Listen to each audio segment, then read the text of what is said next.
You know, I'm going to give you a history lesson. We got some dumbass motherfuckers floating around this country. Stop laughing! And when I do, start. Also, y'all did some nasty-ass jokes on my ass, too. Funny jokes and unfunny jokes come out of the same birth. You f***ing guys are unbelievable. Why are you laughing? Evening, everybody. Welcome to another episode of Why You Laughing, a history of comedy podcast. And today, I am pleased to introduce to you Chris Rock's Bring the Pain. And I think that might be the first time I stumbled through the intro like that, at least in a long time anyways. So, kudos to me for the streak. It's a good streak. I'm sad it's over, but we start a new one today, and we soldier on. But I was excited to talk about this special. So we talked about Chris early on in the program with a friend of the show, Anthony DeVito, and he was on. We basically talked about Chris Rock in the '90s, from his time on SNL to Bigger and Blacker, which is really I think just objectively the best run of his career. And not even that. I think specifically, if you look at Chris Rock's career, what he is defined by, and I think should be defined by comedically, are these two specials that he put out in the 90s, Bring the Pain and Bigger and Blacker. Because if you look at them, I don't know if he gets enough credit, or at least I certainly don't give him enough credit for how good these specials are. Like, Chris Rock has kind of been grandfathered into, you just you think of him as a legend. But, at this point, I bet even, kids now, meaning, 18 to 25-year-olds, whatever, they're like, oh yeah, Chris Rock's a legend, but they don't even really know why. When you go back and watch these specials, they're so fucking amazing. Yeah. It's hard. It has to be, both of them have to be, if you're talking I don't mean your personal favorites, that's fine if they're not in there for you individually. But just as far as, you look at these two specials where he has, in each special, a couple of the greatest jokes of all time. We're going to talk about a joke today that is pretty much the go-to reference for a comedy bit. Mm-hmm. And I don't know if Chris Rock gets enough credit for that. Everyone thinks of him as a great comedian and everything, but when you talk about that specifically, how good and well written these two comedy specials are, and well thought out, and the points that he makes, it's just truly amazing when you go back and watch. Because I was born in 91. So I'm not really a Chris Rock fan, because I think I kind of missed his best era, where I had to go back and watch, Bigger and Blacker and Bring the Pain later, once they'd been out for several years. So I don't put Chris Rock in my top 5 of all time. But then when you go back and watch these specials, even now, today, they hold up perfectly. And the only angle where you could say they don't hold up is how often it's been copied since he did these. We're going to look at a couple premises and things that have been done over and over again, and you don't even realize, oh, that's a Chris Rock bit people are doing, Right. So yeah, truly, this will be a Chris Rock Bring the Pain appreciation episode, a full breakdown like we've done with many other specials. And guys, I would say in the comments, let us know a special we should break down that we haven't. I definitely want to do a Carlin soon, because I'm not ready to do a full Carlin episode, but I would we haven't talked about Carlin at all. So I'd like to do a Carlin special, but really any specials you guys think we should break down that we haven't yet, fire away in the comments, and particularly on YouTube. And the best way to find all of our links, YouTube and any other platform that you get podcasts, would be blindmike.net. Subscribe anywhere you get podcasts, and if you really like the program, if you want to support us even more, then become a Patreon or YouTube member, whichever platform is easier for you guys. You get early access and bonus content, so consider becoming a gearhead on Patreon or YouTube. Memberships are available for as little as $5 a month, for goodness sake. So, a cup of coffee every single month to hang out with the boys. How could you beat it? Or just support the show for free, like I said, wherever you get podcasts. Subscribe on YouTube, tap that notification bell, comment, all that stuff helps get more eyes on the show. Every once in a while, we get comments that say, and the people are being nice, but they say, Mike needs more eyes. The amount of views on this, it's ridiculous. Mike needs more eyes on this show, ironically. And I say, I take that as a compliment, but it's true, we do. So that's what you got to do. Get more eyes on this thing. Share it wherever you can. So blindmike.net is the place to find all those links. Thank you, folks. All right. Do you think the fumble on the intro is because you've been doing this intro on all the other shows? What do you mean? Oh, yeah, I have done that. Yeah, guys, go to Patreon. On every episode of Quincy that we've watched, I've been doing Why You Laughing intros for some reason, by accident. So Just warming up. I'm scatterbrained. I'm doing too many shows. But no, let's get centered with a little Chris Rock. So let's start right at the beginning. What's up? Washington! They sick! Oh, this is what I wanted to. I wanted to go to the audience with this. Sorry to interrupt Chris before I even get started here, but the intro that he gets is an amazing pop. We cut some of it out just for time's sake, but if you go and watch this special, like people are going nuts for him. And I was wondering, like the Chris Rock show wasn't out yet at this time. Like he was on SNL, but he wasn't Farley or Mike Myers or Dana Carvey, you know. Like he was kind of a side character on SNL in that era.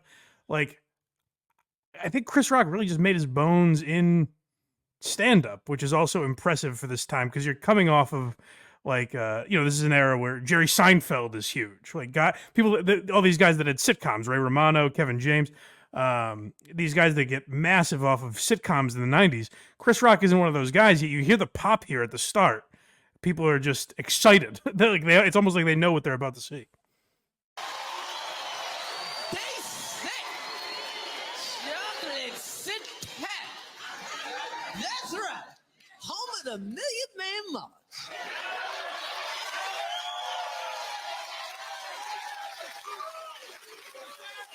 That's right, the Million Man March. Said had all the positive black leaders there. Farrakhan, Jesse, Marion Barry, and the Million Man March. How he get a ticket? It was a damn positivity. How he get it, man? Marion Barry at the Million Man March. You know what that means? That means that even in our finest hour, we got a crackhead on stage.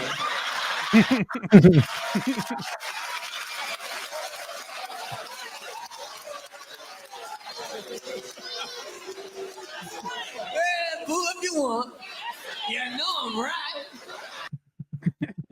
I'd be curious to know how big a story that was, because it's interesting to me. I think it's pretty ballsy to start with Marion Barry jokes. Anyone that doesn't know, Marion Barry was mayor of Washington, D.C. at the time, who was apparently a crackhead, or at least a done crack in his life. Much like the great Rob Ford. You know, Yeah. We'll talk about influences on this show. Marion Barry was the predecessor to the great Rob Ford. Marion Barry coaching tree. Yeah. But I'd be curious to know how big a story that was at the time, because to me, I think it's ballsy to come out and your opener on an HBO special. Like, think about it, the HBO in the 90s, I think is a way bigger platform than Netflix now. Meaning, I mean, I'm not talking about numbers. Maybe more people have Netflix than had HBO at the time. But what I'm saying is prestige-wise. Like, I think it was much bigger to have that fuzzy HBO pop up on your screen than the Netflix logo. Netflix is putting out a special every single week, and there's comedians you've never heard of that have Netflix specials. Also great comedians that have Netflix specials. But I feel like the prestige that came with HBO was massive at the time. And I think it's pretty ballsy and very funny to start with, like, a local DC reference. Now, I do know Marion Barry, it was a big story, but I'm not sure how big, like, in the pre-Twitter era, like, how many people around the country gave a fuck about Marion Barry. That might be my age talking again, because I wasn't around for that story, but I definitely think it's I definitely think that HBO was more prestigious. yeah. It was like 20, 30 million people had it. And that's all they only could watch one thing at a time. So Yeah, you had to watch it. You had to watch it. It was like a Friday night. We're gonna sit around and watch Chris Rock. Yep. And Yeah. there's no stopping it and picking something else. Well, and specials were special, because even take Netflix out of the equation, just people are releasing comedy specials every day now. I know. It's not which is, that's how the business has transformed. Like, good for everyone putting out specials and getting a lot of views, but it's not a special thing now, where it's like Eddie Murphy literally had 2, Right. So like the people weren't putting out specials every year. It just isn't what that was at the time. So yeah, I think as far as like importance at the time, it was bigger to have an HBO special. And he comes out right out with a Marion Barry joke. It reminded me of when to kind of a different extent, but Cat Williams does like 20 minutes to start a special on how shitty Jacksonville is. And it's like that's just when you have absolute confidence in what you're saying and your material. That's why Chris Rock has said he'll work on material, not doing the Chris Rock cadence, just to make sure the joke works. Which is, I think, a huge thing. I'm glad you mentioned that because I was going to say that like Chris Rock is almost a victim of how unique his voice, his literal voices, and his cadence. Yeah, like that. Just the way he's talking has been, parodied and imitated over the years to the point where it's become now. If you hear Chris Rock do himself, you think he's doing a Chris Rock impression. Right. Like there are people that watched the live Netflix special that he did where he talked about Will Smith. I'm forgetting the name of it, but it's the Will Smith. That's how we know it. The Will Smith special. The tough one, we'll say. But I saw like criticisms of it online where like they're like, Chris Rock's doing this thing where he repeats himself. Is he nervous? And I'm like, oh, have you never watched Chris Rock before? That's his thing. It's his signature. No, him stumbling on words was when I found out he was nervous, not repeating himself. Well, it's a different angle. Yes. But I think that was just a nice segue into smoking crack. Oh, good. Let's hear more about it. How the hell Marion Barry get his job back? Smoke crack got his job back. How the hell that happened? I mean, if you get caught smoking crack at McDonald's, you can't get your job back. That's right. They're not gonna trust you around the Happy Meals. Yeah, send your ass to Hardee's. Smoke crack got his job, but all I want to know who ran against him that they lost. Who was so bad they lost to a crackhead? What was that campaign like? What was they on heroin?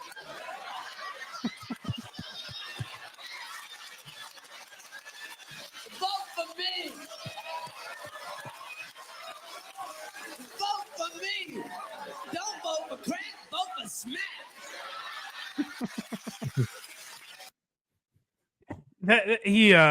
I'm pretty sure one of his parents was like a preacher or a reverend or something too, which you can tell like he's a captivating guy to listen to, and that's why it is very smart of him to not do the kind of signature Chris Rock cadence when he's at like the Comedy Cellar, just like working on material.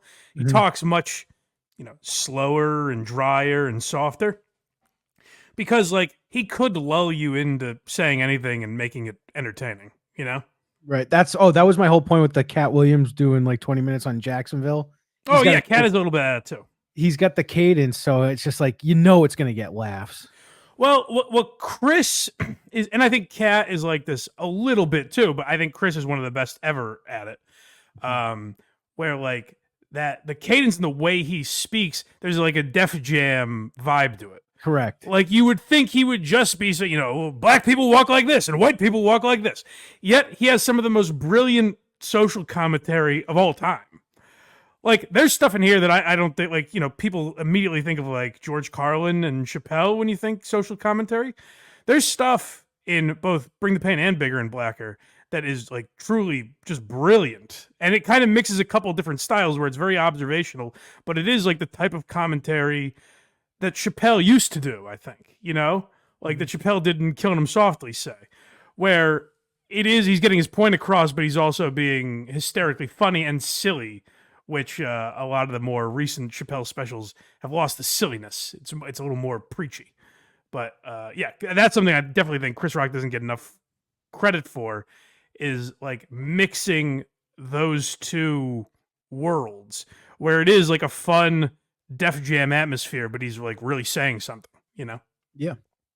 Here, staying with drugs, talking about selling them now. Okay. Right, man. Now we got the war on drugs. Bullshit. War on drugs is bullshit. There's a way to get more motherfuckers in jail. That's all it is. Because that's all it is. Because drug dealers don't really sell drugs. Drug dealers offered drugs. I'm 30 years old. Ain't nobody ever sold me drugs. Ain't nobody ever sold nobody in this room some drugs. Was you ever in your life not thinking about getting high and somebody sold you some fucking drugs? Hell no. Drug dealers offer, go, yo man, you want some smoke? You want some smoke? You say no, that's it. Now Jehovah's Witnesses, on the other hand. Shit. Yo, man, drug dealers don't sell drugs. Drugs sell themselves. It's crack. It's not an encyclopedia. It's not a fucking vacuum cleaner. You don't really gotta try to sell crack, okay? I never heard a crack dealer go, man, how am I gonna get rid of all this crack?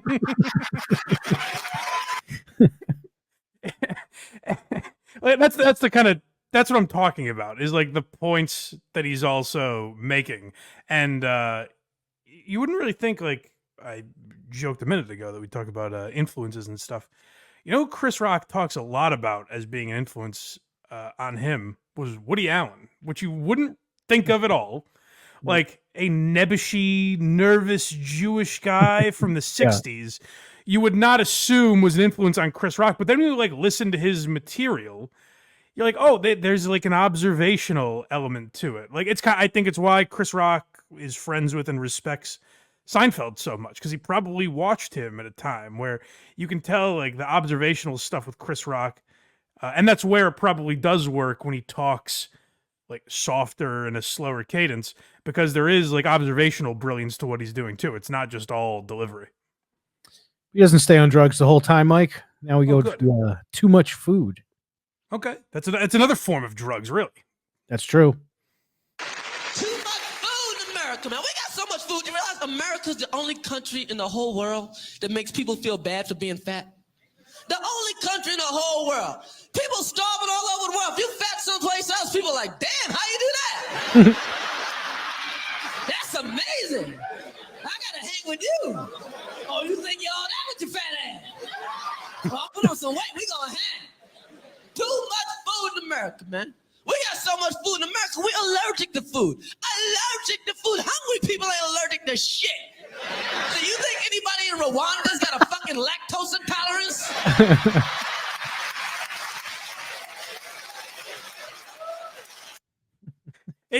And that's what I'm talking about, where there's points he makes, and now I can't pinpoint the first person to realize, like, hey, there's fat people in America and people starving everywhere else in the world. You know, I don't know who the first person to make that reference was, but now it's a point that's made all the time. You could probably find 40 stand-up specials that make some kind of reference to that. But the idea that Chris was doing it 30 years ago is what's impressive to me. Like, I think we're going to hear a lot of premises where you're like, oh shit, I heard, you know, Bill Burr do that, or John Mulaney, or whoever. And that's not thievery. It's saying that Chris Rock is the type of mind like Pryor, Carlin, Lenny Bruce, Woody Allen, that puts these thoughts into the world, kind of, you know? Yeah. Like, I think he's at the cutting edge of a lot of opinions that get adopted by people. Patrice was like that. And it's like, remember a couple of years ago, I forget exactly what the story was, but Joy Reid on MSNBC did some broadcast where she was like, you know, white women that get kidnapped get a lot more attention in the media, which is true. Mm-hmm. And everyone was applauding her for what a brilliant take it was. And I just kept thinking, like, Patrice said this in a special 10 years ago. I know.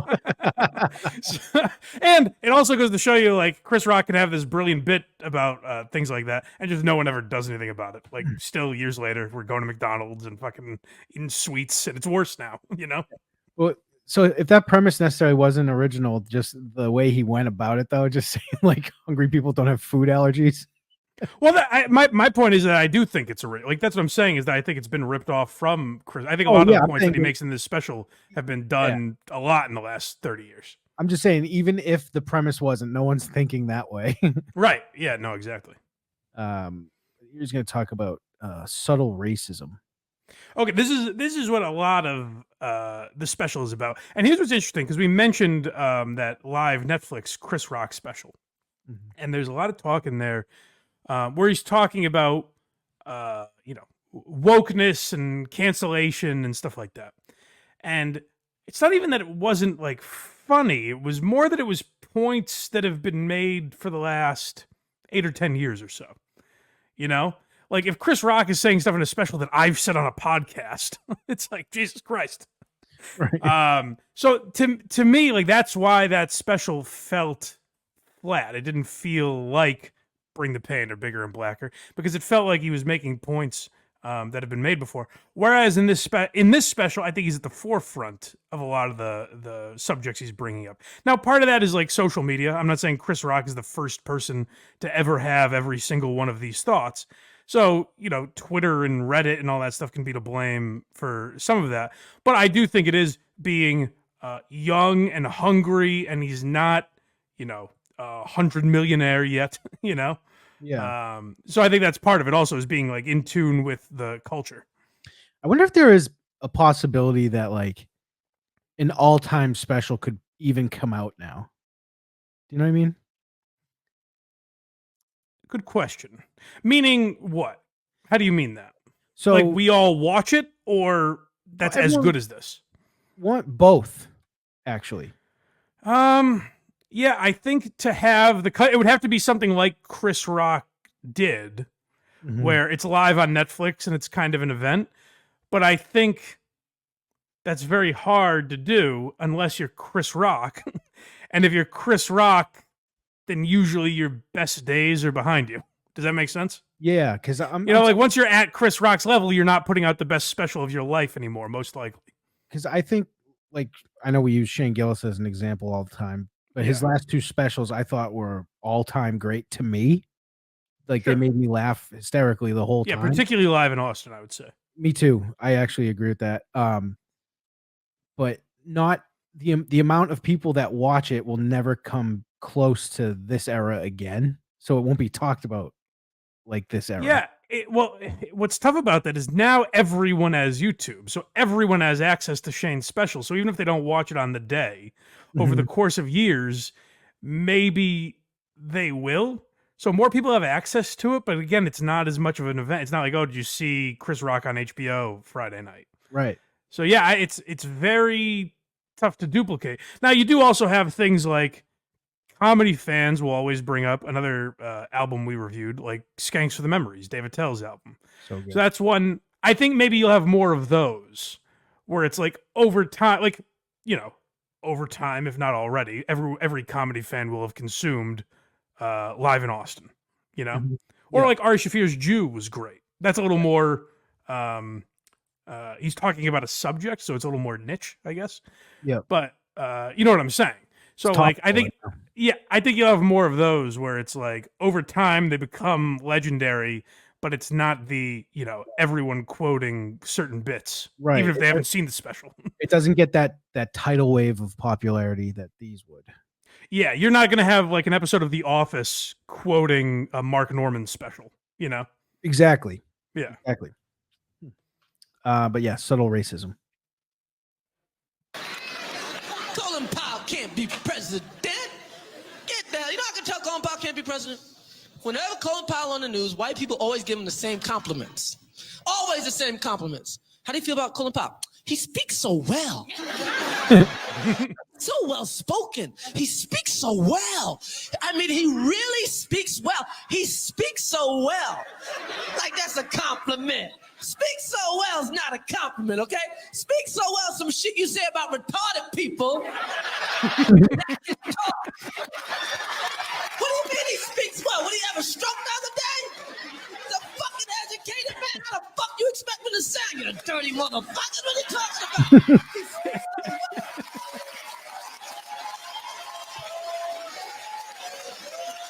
well. Talking about he speaks so well. What voice were you looking to come out of his mouth? What the fuck did you expect me to sound like? I'm gonna drop me a bomb today. Prayers old dear. Fuck out of here. And that's another great example of like some of these certain geniuses in comedy. I would say Norman Lear, George Carlin, Chris Rock, Chappelle, Louis. I think even Burr has a few of these. But there's certain guys that are able to like put thoughts into the zeitgeist. like they make a point so good that it kind of just becomes part of what we talk about. Like I remember there was an episode of The League, like, 10, 15 years after this special came out, that has pretty much that same bit. And again, I don't think they're stealing from Chris Rock. That's not the accusation I'm making. What I'm saying is it just kind of becomes part of our thought process, where they almost think that they realized, like, oh, have you ever noticed that ESPN anchors always refer to like Tony Dungy as clean and articulate? And they don't say that about, whoever, Bill Belichick, Sean Payton. Yeah. But it's like there are certain minds that voice these thoughts before everyone else, to a point where years later you're quoting these people without even knowing it, Yeah.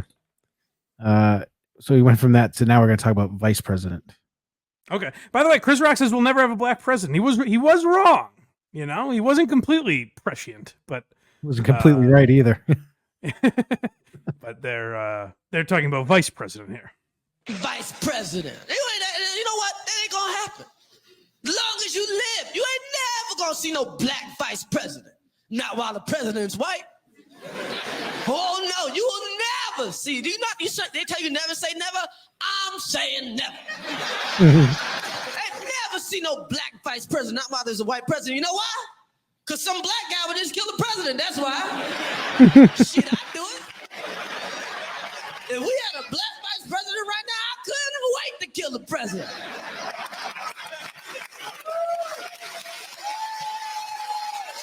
Shit. Joe. Then what's gonna happen to me? What are you gonna do? Put me in jail with a bunch of black guys that treat me like a hero for the rest of my life?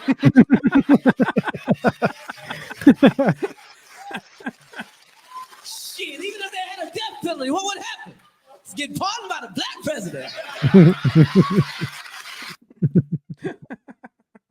And yeah, when I was first listening to this, I was like, oh, you probably couldn't do that now and not have it be political. Like, that's the thing about what Chris Rock and a lot of great comics do, is like they're able to make political commentary without being political, if that makes sense. Yeah. Like, this bit in 1996 didn't necessarily mean Chris Rock was a Democrat or a Republican, and now it does. Like, we dig into that, but I take that back. Like, that was my knee-jerk reaction, but I think that's actually wrong, because I think, like, if you're a real comedy fan, like, people will try and say, to use Shane Gillis again, like, people will try and say he's a Republican, but anyone that, like, listens to his stuff critically knows that that's not really true. In fact, that's, like, what he's making fun of a lot of the time.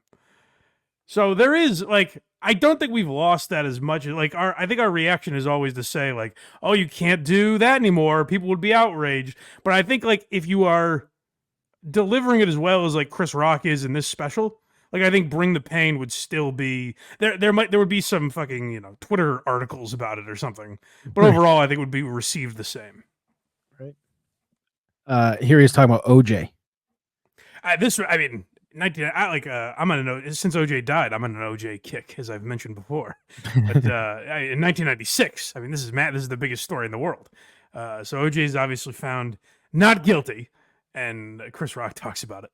Hey, it's all about race. That shit wasn't about race. That shit was about fame. Because if OJ wasn't famous, he'd be in jail right now. If OJ drove a bus,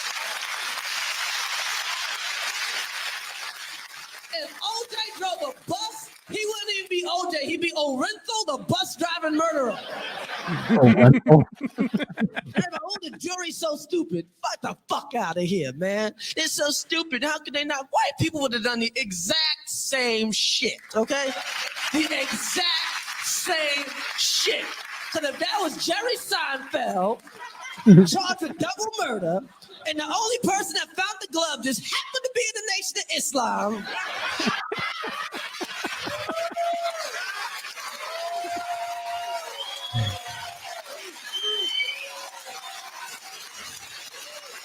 Jerry be a free man.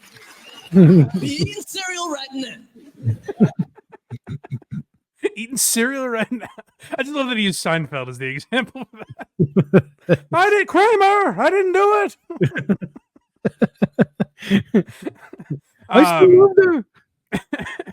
But what's like? There's a little subtle brilliance in a lot of his jokes too, where it's like, it's very. It wouldn't be a joke. It would just be like a statement. If he said like, "Hey, if OJ wasn't famous, he would have been found not." But to say, or he would have been found guilty. But to say, he would have been Orenthal, the bus driving murderer. It takes it from just a statement to a hilarious, just the subtle observation that they wouldn't call it. They wouldn't give him the respect of calling him OJ. Yeah. They would refer to him as Orenthal, something no one called him. Next, we got classic line. So, I mean, this is what I'm talking about, where there's certain lines Chris Rock has that are just like elite comedy lines. Like, there's no way comedy doesn't have stats the way sports does, but there are two bits in here that would be cited in the history books over and over again. And this observation is used still today. He was known to drive around town in this Ferrari that OJ bought for her. Think about that shit. I'll buy you a car. You're gonna let another man drive around in my car? Are you out of your fucking mind? Shit. You better recognize. Shit, I don't even have Ferrari. But if I saw somebody driving my Pinto, that shit would blow up like the Godfather. And I'm not saying he should have killed her, but I understand.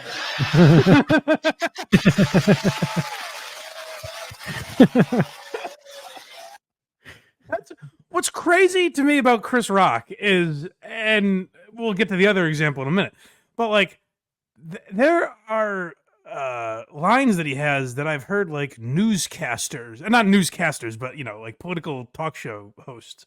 I've heard them like reference, well, it's like Chris Rock said. He shouldn't do it, but I understand. That's what's amazing about his insight is like, and that's why I say, like, you look at Def Jam, that was very niche. Chris Rock was able to deliver his material in a similar way, but like he transcended that world of comedy.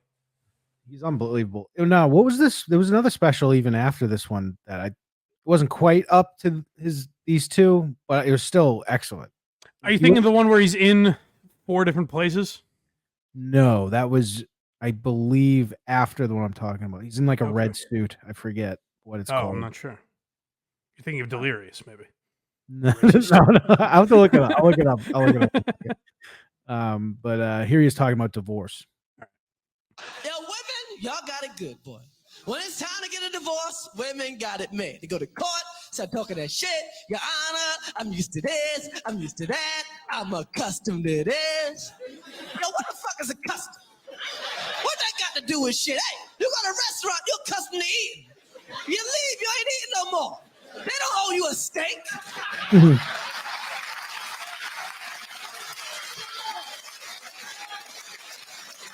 I want to go to court, talk that shit. Your Honor, I'm used to this, I'm used to that. I want some money. Give me some money. They get the money.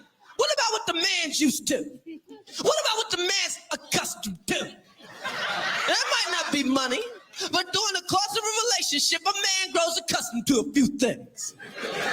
And I would love to see a man go to court and say, Your Honor, check this out.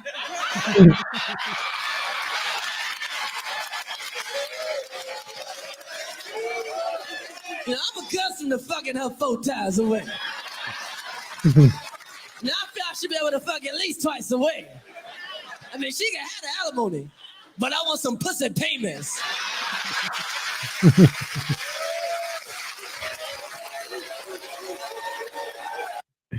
I like the boys coming out for that one. I know. Never Scared was the special I'm talking about. Oh, yes. Yeah. That is another good one.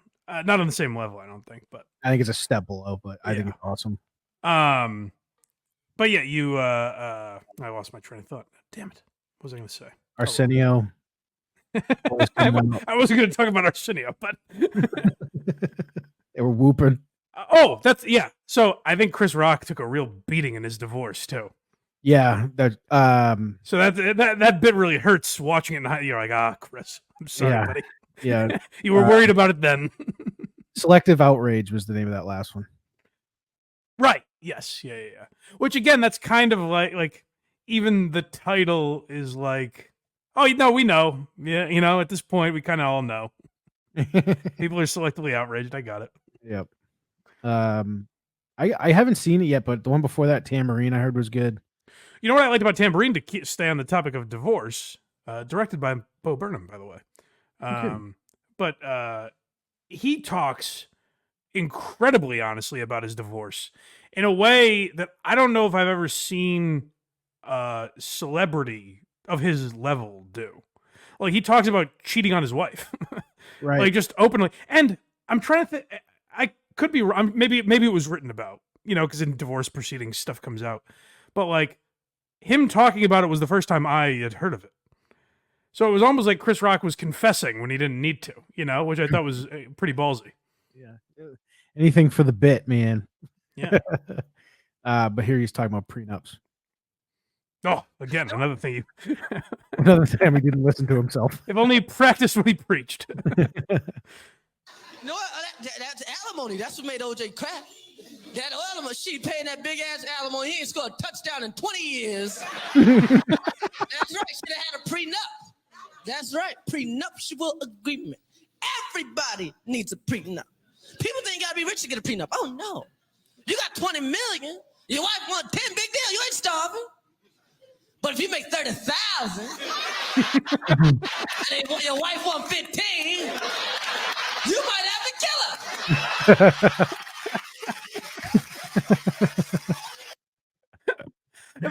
Very funny to take that angle, and like very smart of him, because it has nothing to do with the situation he's talking about, but it's not the angle people would usually take. Like, Eddie Murphy actually defends Johnny Carson in his special. So that's, again, when you talk about like influence versus just stealing, like Eddie Murphy's angle was basically like, what did Johnny Carson's wives do to deserve that $60 million? Right. Yeah. Eddie Murphy's angle is like, hey, if you have 60, I'm sorry, Chris Rock's angle is if you have 60 million, who gives a fuck? You're down to 30, you're still rich. If you have $30,000, then you have to kill her. So funny. No reason. Oh, this is interesting to me, because like I said, I would, if I was quoting this bit, if you just read me the transcript of this, I would say, yes, a brilliant Bill Burr bit. Exactly. I was just going to say that, but I wasn't sure if you were again, that way. It's another example. I don't think it's stolen, but Chris Rock, Bill Burr was absolutely influenced by Chris Rock. So it's, what I would assume it is kind of like the Louis thing when he talked to Dane Cook, where he's like, somewhere in your mind that got up there, Yeah. Because like I said, if I was just reading this, I would think it was a Bill Burr bit, but Chris Rock deserves full credit. You know what they say? There's no reason to ever hit a woman. She is a reason to hit everybody. Just don't do it. She's a reason to kick an old man down a flight of stairs. Just don't do it. Ain't nobody above an ass whooping. Okay? Anybody can give you a reason to hit. And women know this for a fact. Women don't even got back. Women know this for a fact. There ain't nothing more crazy, nothing more out of control, nothing more likely to embarrass you in a fucking restaurant than a woman that knows you ain't gonna hit her. When a woman is with a man, she knows 100% ain't gonna hit her. Whoa! She can't wait for him to do something wrong, so she can yell at him like a little boy. What the fuck you gonna do? Kiss my ass. I don't care where we at. Just kiss my ass. You punk ass. Fuck you. Fuck you. No, like Bill Burr's bit, maybe because I like it hit me right when I was a kid and I was a Bill Burr fan first. But like Bill Burr's bit makes me laugh hard. Oh, opposite daisies, sweetheart. Yeah. But like Chris Rock's bit was 15 years earlier. That's what I'm saying, where it's like people were kind of copying Chris Rock without even knowing they were doing it or realizing they were doing it. You know what I mean? I feel like Bill Burr's bit on it too is like 6 times the length. Yes. Oh, and that's what I'm saying. It's not like, he stole from. That's why I think most joke stealing accusations are misguided. It's usually just parallel thinking. Yeah, mostly just directed at Amy Schumer. Sure. Here's what I think hurts comedy a little is now every special. Look at any YouTube special that comes out. Look at the comments. You're bound to find at least a couple of comments. Yeah. That's a John Mulaney bit. That's fucking Rory Scovel did that. Whoever. Yep. And 99 times, or 999 times out of 1,000, the person wasn't stealing it. They didn't know the other person. But I think what the internet has hurt in comedy is now you won't get Chris Rock and Bill Burr's version of that bit, Yeah. Because everyone's like, oh, you're stealing. And it's like, no, there's room for both. Both are like good angles, Both are great. Yeah. Here we have them talking about black people. Well, I mean, this is the classic bit when I referred to The Office earlier. And we talked about it in the first Chris Rock episode we did, where Chris Rock essentially got like embarrassed by this bit, or like embarrassed might be the wrong word, but like didn't like doing it anymore, didn't like to be associated with it because how it got co-opted, how it got twisted over the years. But you got to give it its due. It is a brilliant stand-up bit and like one of the greatest jokes ever written. Now, we got a lot of things, a lot of racism going on in the world right now.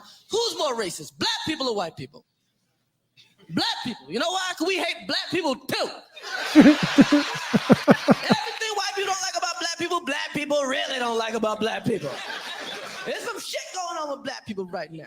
There's like a civil war going on with black people. And there's two sides. It's black people and there's niggas. And niggas have got to go. Every time black people want to have a good time, ignorant ass niggas fuck it up.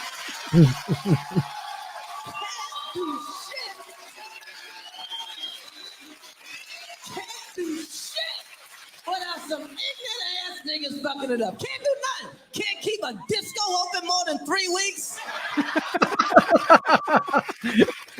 Disco. Grand opening, grand closing. That, and probably because it's the only line I'm allowed to say, but that I say fairly loud. Grand opening, grand closing. It's the only one you can quote, yeah. But like, so, and we talked about it before, like I said, but what happened with that bit is like it got adopted by, Fox News. Where like you had actual pundits saying, well, it's like Chris Rock says, there are two kinds. And it's like, oh, that's not what No.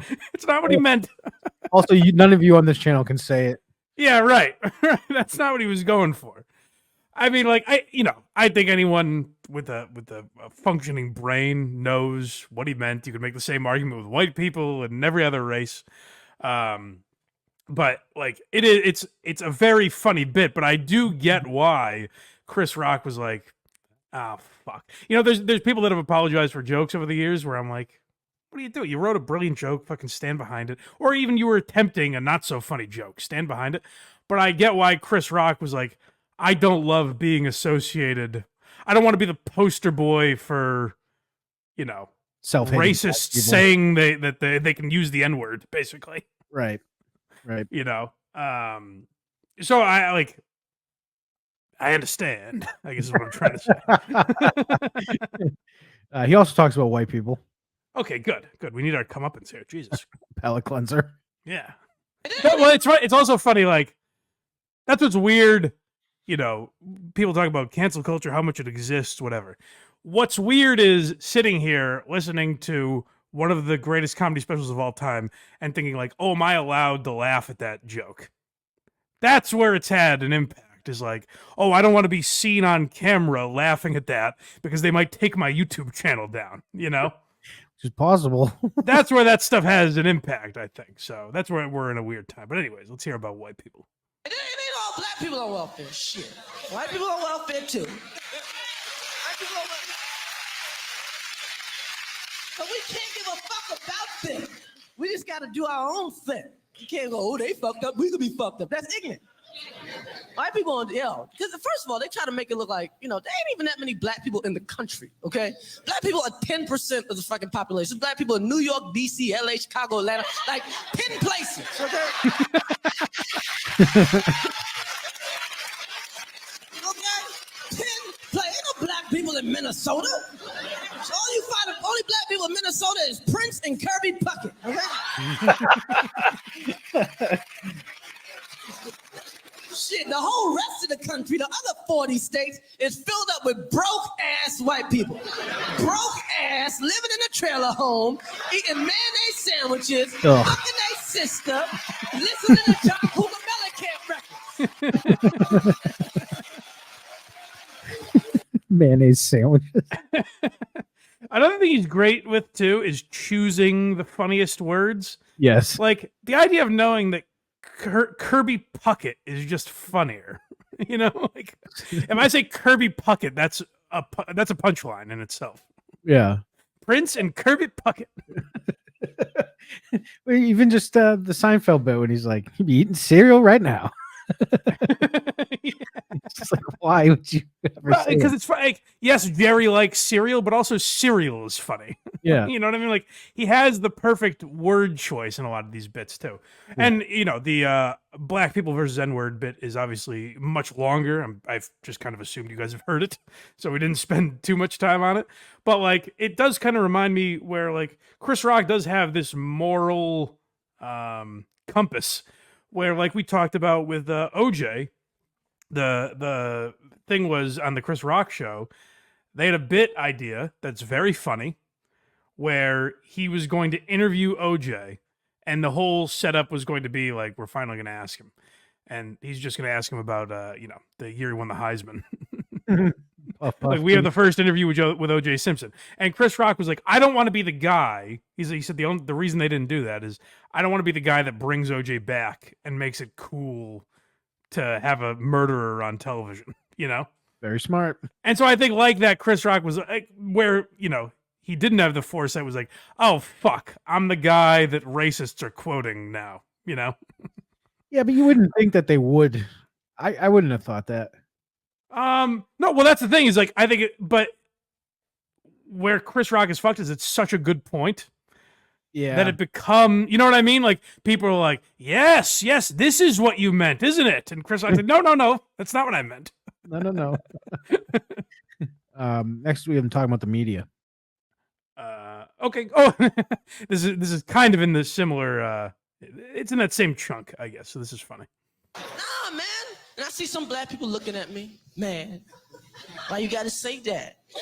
Why you gotta say that? It ain't us, it's the media. It ain't us, it's the media. The media has distorted our image to make us look bad. Why must you come down on like that, brother? It ain't us, it's the media. Please cut the fucking shit, okay? Okay? When I go to the money machine tonight, I ain't looking on my back for the media. I'm looking for niggas.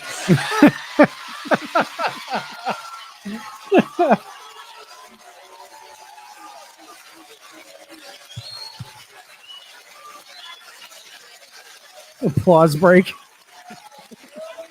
Shit. Ted Koppel ain't never took shit from me. Niggas have.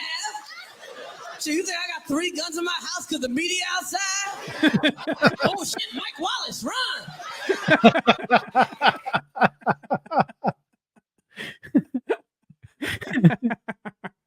Yeah, very, very, very funny. Like, there are actual like points to what he's making, but it did like, I've heard it over the years where it's like people are using it in a way that he never intended it, and I can understand why Chris Rock was like, ah, fuck. Damn it. This bit was too genius. God damn it. Him forecasting himself again, talking about cheating. Oh, Chris. Why'd you do it? You should have listened to yourself. Roll back these tapes, Chris. You could have saved yourself $60 million. But you can't cheat. Can't cheat. You know why? Because you're going to get caught. You going to get caught. I don't care who you are. You're 007. You going to get caught. You are going to get caught. And you don't want to get caught. But I'd rather get caught stealing some shit from the government than to get caught cheating on a woman. Because I got caught out there. about 5 years ago. I remember like it was yesterday. A woman found 2 condoms in my pocket, but it was a pack of 3.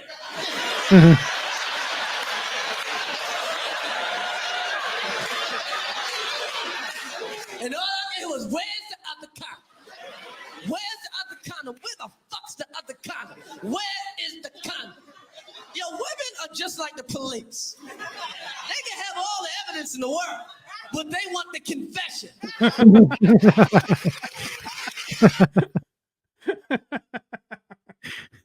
Again, I think it again falls in line with these premises and that have been like recited over and over. Almost like I heard Renan Hirschberg talk about this. Renan Hirschberg, one of the comedians that we've reviewed in our end of the year specials that we do. And he said, he's like, it's weird that like Groundhog Day became a genre of movies where like now there's just movies where people relive the same day over and over again. He's like, it's weird. Like that's not considered stealing for some reason. It's not like, oh, they just remade Groundhog Day. It's like the Andy Samberg one that came out a few years ago. Like that's just a movie people make now. And it's kind of like that where like there are bits Chris Rock did, and Chris Rock certainly isn't the only one. There are a lot of guys that were like had these bits that were so brilliant that it's almost like it broke down a wall that people could run through. It's like, oh fuck, well let me make other observations about cheating on your wife, Yeah. That like fucking, Henny Youngman wasn't doing back in the day. We are at the closer. Holy shit. Yeah, we're flying. Oops. How long is this episode? Like 55. Okay. We had about an hour. All right. I guess not that matters. We don't have to spend an hour. I feel like we still broke it down pretty good, but when I'm with Craig, I'm just having so much fun. Chris, we had no notes. You know what, Chris? Bang up job. We had nothing to clean up here. Pretty good. No notes is funny. All right, yeah, so let's hear the closer. But yo, it might get to the point. She found out you was cheating. She want to break up. If she want to break up, run. You got off lucky. But you ain't going to get that lucky. No. As soon as you get to the door, she's like, no. Let's work it out. You know what working out means? Payback.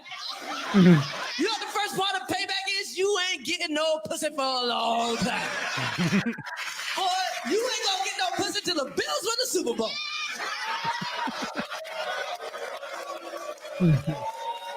It's booze. And she gonna make sure you get no new pussy either, because she getting you a beeper, a cellular phone, a car phone. They'll put on things on your ankles like a prisoner.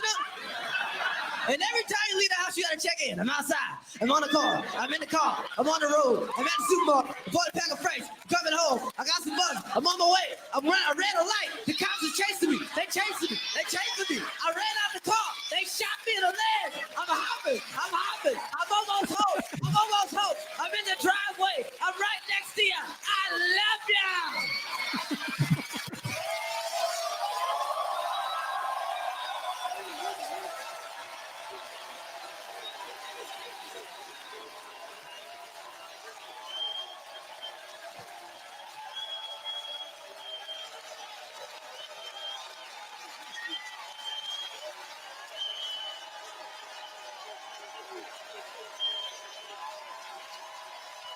Crazy ovation. So long.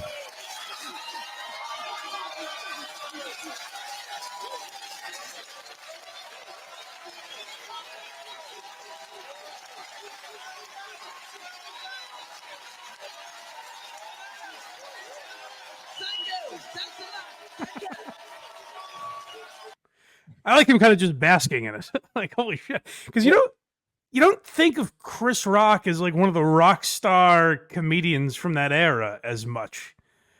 I think almost because he is such a purely great stand-up, Like if you think of rock star comedy, you think that, Eddie Murphy, Dice, and Kinnison.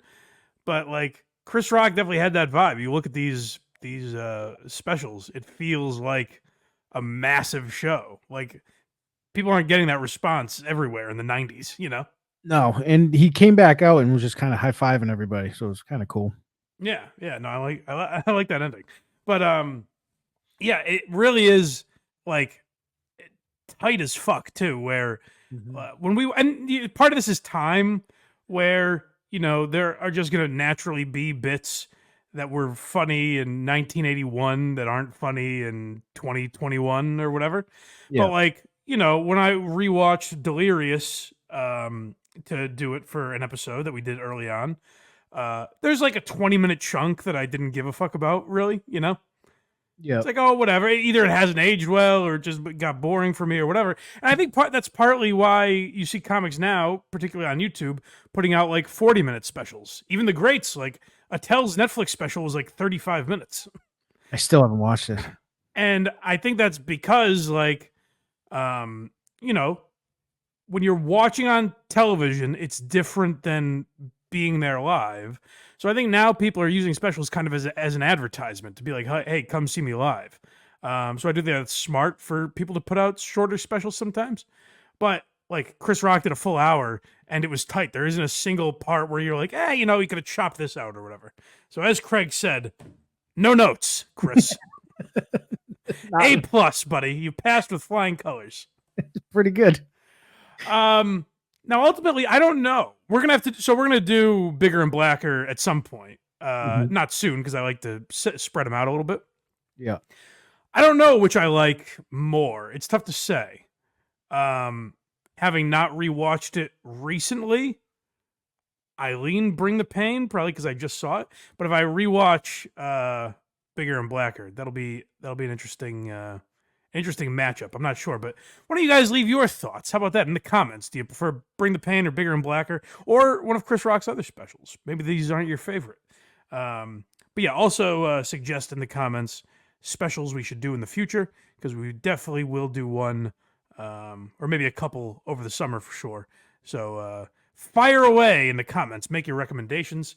And you can do that on YouTube or wherever you get podcasts. And if you want to find us on any platform, then go to blindmike.net. That's where all of our links are. Support the show for free. Like, comment, subscribe. All that helps get more eyeballs on the show.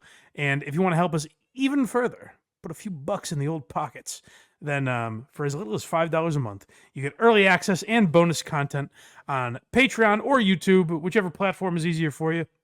And whichever you use more, I recommend that. So all those links are at blindmike.net. Subscribe today. We appreciate it. And you can also go to verygoodshow.org, and that's where you get all of Craig's stuff. So support the Craigophiles out there. Please do. Yes. I'm always like, that was a nice plug, and then what? That's what they call themselves. That's true. Yeah. True. If you're a convicted Craigophile, go to verygoodshow.org. Yeah, do that. And we appreciate you guys.